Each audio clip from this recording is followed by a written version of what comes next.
বিজেপির থেকে দুজন নিশ্চিতভাবে যোগ দিতে চাইছেন এবং তাদের ইচ্ছা প্রকাশও করেছেন 21শে জুলাই তারা আসতে চান বা এরকম, এবং তারা সাংসদ।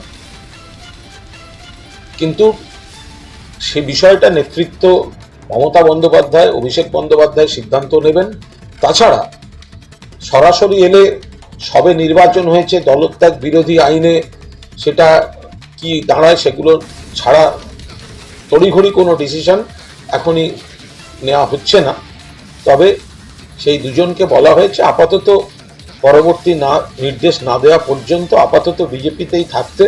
ওখানে কি আলোচনা হচ্ছে, কথাবার্তাগুলো টাইম টু টাইম জানাতে, পরে দেখা যাবে। তারা দুজন কি আজকে সাংগঠনিক বৈঠকে হাজির ছিলেন?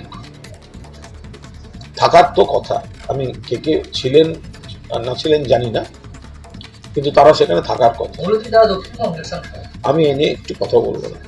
একাধিক বিজেপির বিধায়ক সাংসদ যোগাযোগে ছিলেন, কিন্তু আমি এটুকু জানি দুজন সাংসদ তারা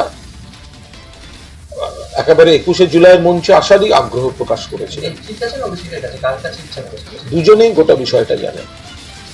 এখন সেটা আমরা কেউই এ বিষয়ে কোনো আলোচনা করছি না, কিন্তু দুজনেরই বিষয়টা জানার কথা, কারণ সিদ্ধান্ত তারাই নেবেন।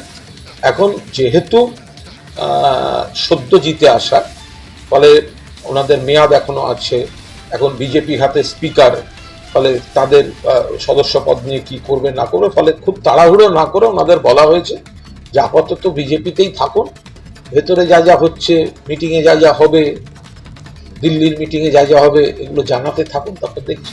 দল বিরোধী আইন তো মানে পশ্চিমবাংলাতেও রয়েছে, সেখানেও তো একাধিক বিধায়ক ছেড়ে